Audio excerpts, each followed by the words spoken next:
Not Hello, my little friends. so weird. Hey, it's recording. Hello, little friends. Stop. Give me a kiss. Hello. Because, Okay. Hello to my little friends out there. All right, stop.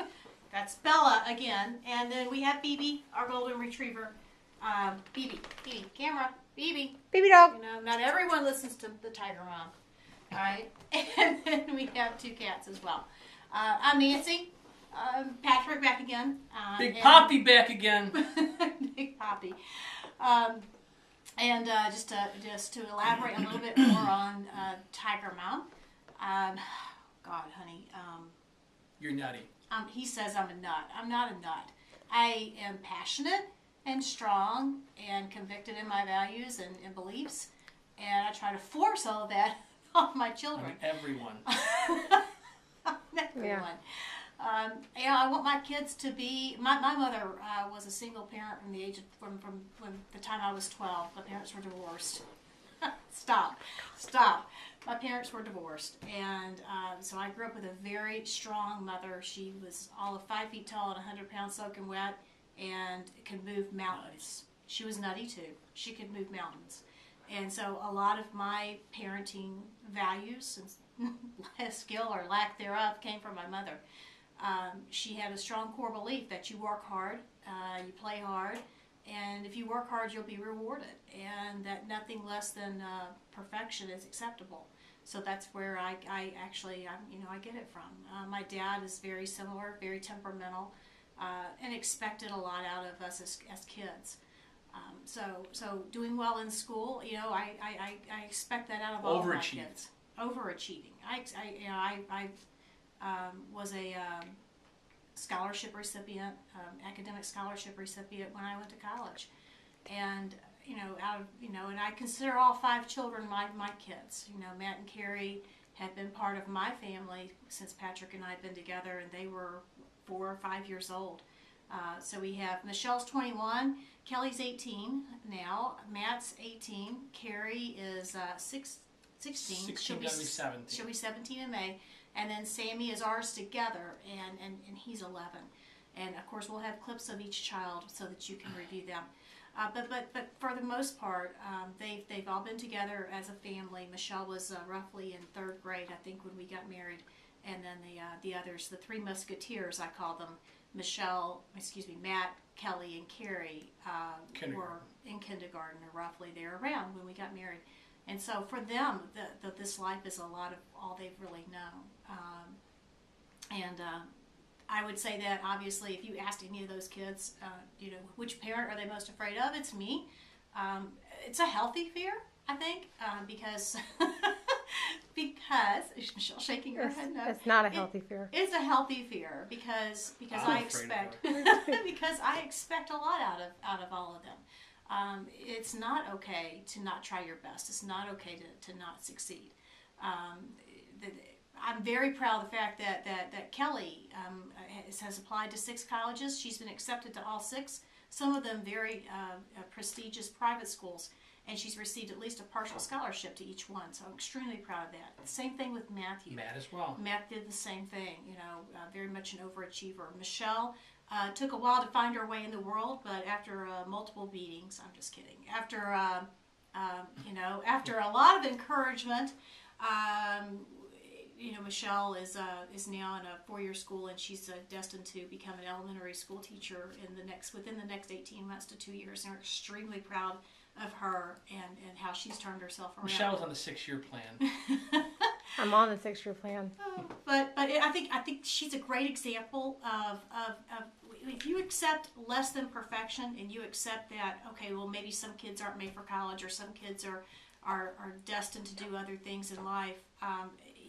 Everybody's got their own skills and skill sets, and you have to now we're going to edit this, I guess. And each child has their own set of skills, but what you have to do is find that skill set in each child and nurture that skill set, and as well be strict. You have to, it's not acceptable in my book.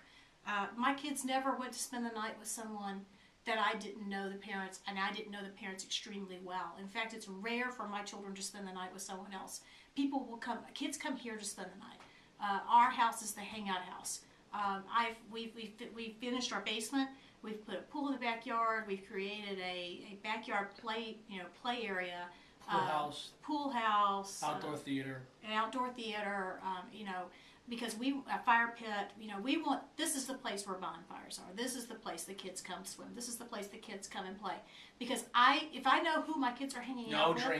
No drinking. If I know who my kids are hanging out with, then I can control the situation and I can ensure that they're in a good place, they're in a good situation. The very few times that my kids have made what I thought were poor decisions in terms of a friendship, and we question the kids. It's not unusual that my kids know at any given time I'll pull out a cup that's in the bathroom.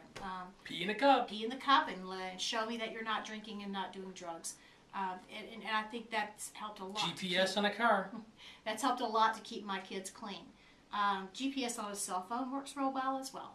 And it's not that we're taking rights away from our children. They have no rights. Until they are out and actually functioning and fully supporting themselves.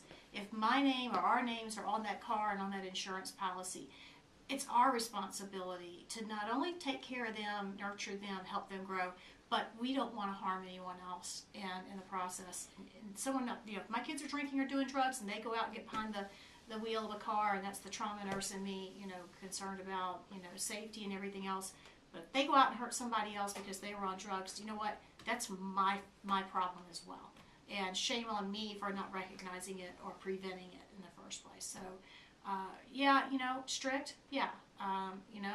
If a boy's going to climb up in the windows of my house, I have a sixth sense for being able to let's just say, sense the things that might be going on in my house, confront my kids, and break the habit or break the. I just buy a pistol. or break the. We are from the South, after all. Gun control's hitting is hitting what you aim at. But I mean, and I'll quickly wrap this up. But basically, I do have a sixth sense for when they do something wrong. When they're lying to me, I'm able to really pick up on that really well. I think that's a trait that I inherited from my mother. She was the exact same way. She could break me, and I do. I can smell it a mile away when they're lying. Smells the bullshit right away. And Michelle's real easy to break. She'll snap in a second. Always has been easy. Have to beat it out of Kelly. Kelly, Kelly is a little more difficult. I have to basically, almost beat it out of Kelly. Matt's actually pretty just flat Matt's out honest. pretty honest. When he pushed hot dogs through the slats of the back porch because he didn't like meat when he was a kid. Boy, do we have stories from them. He came clean, and it was a fiery sort of confrontation. But Matthew learned to eat meat in our house. Let's just say he's a great kid now. Man, he's a great kid. Carrie's a quiet child, very good, and you'll see with each child as we go. And you wait till you meet Sam. Oh, and Sammy is just, like I said, he's the glue that holds it all together. We love all of our children dearly. Mm-hmm. They all love Sammy, and consequently, Sammy uses that to his full advantage. Again, Emily, thank you so much for the opportunity, and we hope you pick us. I guarantee you we're colorful, we're fun, and we're very colorful. We're very colorful, and you would have a blast here in the South, Emily. We'd love to take you to the beach with us on vacation or whatever you choose to do, but thanks again, and we hope to hear back from you very soon. Thank you.